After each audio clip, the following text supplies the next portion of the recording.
Ku tahu ku takkan selalu ada. Assalamualaikum warahmatullahi wabarakatuh. Kembali saya Ika Wulandari menjumpai Anda dalam segmen Breaking News. Kembali kita sebagai publik dihebohkan dengan temuan baru sebuah perkampungan ilegal yang dihuni oleh warga negara Indonesia pada beberapa hari yang lalu, tepatnya tanggal 18 Maret 2023. Dan sebanyak 61 pendatang asing tanpa izin warga negara Indonesia telah ditahan dalam serbuan ini. Perkampungan tersebut berada di dalam sebuah hutan dan ladang kelapa sawit yang tersembunyi dan cukup terisolasi di wilayah Taman Perindustrian Air Hitam Malaysia. Berita ini saya ambil dari Buletin TV3 dengan judul 61 Pati Warga Indonesia Ditahan Dalam Serbuan di Kampung Haram. Operasi penguatkuasaan yang dilaksanakan oleh Jabatan Imigresen Malaysia itu turut disertai oleh banyak wartawan dan diketemukan bangunan sebanyak 40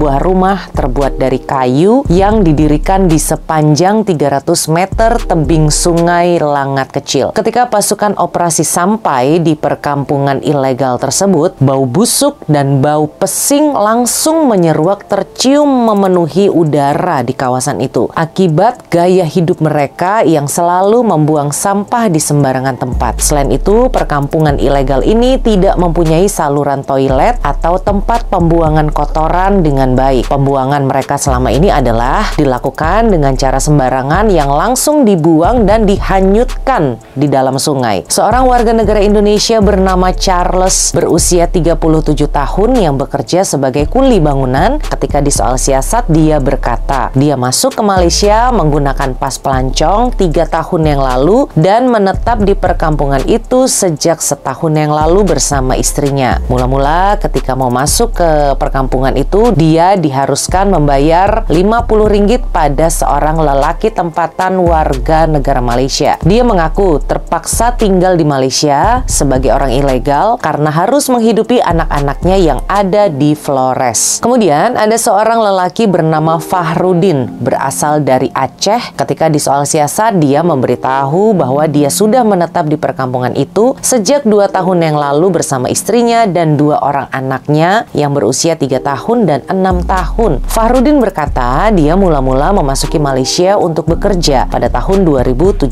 yang lalu dan bekerja di proyek pembinaan. Dia mengaku tidak tahu siapa pemilik tanah itu karena mereka tinggal di perkampungan ilegal itu tanpa membayar uang sewa atau ada biaya apapun. Operasi dan penggerebekan ini dijalankan karena adanya aduan dari penduduk sekitar. Imigresen mengetahui kehadiran para WNI di hutan itu usai mendapat informasi dari masyarakat setempat yang khawatir akan keselamatan mereka. Dan berdasarkan aduan tersebut, lalu dilakukanlah pemantauan dengan menggunakan drone untuk mengetahui secara tepat di mana lokasi kampung ilegal itu didirikan. Perkampungan ilegal ini dipercayai sudah dibangun sejak 6 tahun yang lalu. Hal ini dapat dilihat berdasarkan struktur jalan yang sudah dibuat menjadi permanen dan beberapa fasilitas lainnya termasuk ada kedai runcit dan juga sebuah surau. Dan dari hasil pemeriksaan mendapati bahwa kampung ilegal ini telah mencuri daya listrik dan bekalan air yang dicuri dari perkampungan sekitar. Dan yang lebih mengkhawatirkan lagi bahwa mereka ini sudah membangun toilet di sepanjang sungai di mana najis dan sampah juga dibuang langsung ke dalam sungai. Semua yang ditahan adalah warga negara Indonesia berusia sekitar 6 bulan hingga 60 tahun yang terdiri dari 23 lelaki, 20 wanita, dan 18 orang anak-anak. Dalam operasi ini juga banyak yang berhasil melarikan diri. Diperkirakan ada sekitar 30 orang yang berhasil kabur dari penggerebekan ini. Mengapa setelah bertahun-tahun perkampungan ilegal ini tidak terdeteksi? Para petugas imigresen mengatakan bahwa lokasi penempatan ilegal ini sangat tersorok, tersembunyi di pedalaman hutan belantara ladang kelapa sawit, sehingga menyukarkan untuk dapat ditemukan. Siasatan awal mendapati untuk memenuhi memenuhi kebutuhan hidup sehari-hari di perkampungan ilegal itu, warga Indonesia yang tinggal di situ menanam sejumlah komoditas. Bahkan mereka juga memelihara ayam untuk dikonsumsi. Dan pekerjaan mereka kebanyakan adalah sebagai tukang bersih-bersih di kawasan sekitarnya. Siasatan lanjut sedang dijalankan bagi mengenal pasti siapa ketua kampung dan pemilik tanah itu. Dan Immigration akan minta pihak berkuasa tempatan atau PBT untuk merobohkan rumah-rumah ilegal tersebut. Kesemua yang ditahan ternyata tidak memiliki dokumen perjalanan yang sah dan akan disiasat mengikut Section 6 Akta Immigration 1958/63. Ini benar-benar kita cukup kasihan ya dengan apa yang terjadi dengan saudara-saudara kita ini. Sampai-sampai harus membangun perkampungan ilegal di Malaysia. Ada apa ini? Ada apa? Padahal belum sebulan yang lalu kita dikejutkan dengan perkampungan ilegal yang ditempati oleh orang Indonesia. Loh, kok ini ada lagi? Mau komentar apa lagi? Ya kasihan sih, kasihan ya. Tapi peraturan tetaplah peraturan. Salah tetap salah. Ya di satu sisi kita prihatin atas apa yang terjadi untuk saudara kita yang tertangkap. Di sisi lain, ini adalah pelajaran untuk kita agar harus mematuhi peraturan negara Malaysia ini tanpa ada alasan ini, alasan itu. Anda taat, Anda aman. Anda salah, Anda akan selalu was-was, takut akan penangkapan. Ya, semoga saja segera ada solusi ya, dan ada perhatian dari pemerintah Indonesia terhadap saudara-saudara kita ini. Sekian breaking news kali ini, saya Ika Ulan dari undur diri. Wassalamualaikum warahmatullahi wabarakatuh.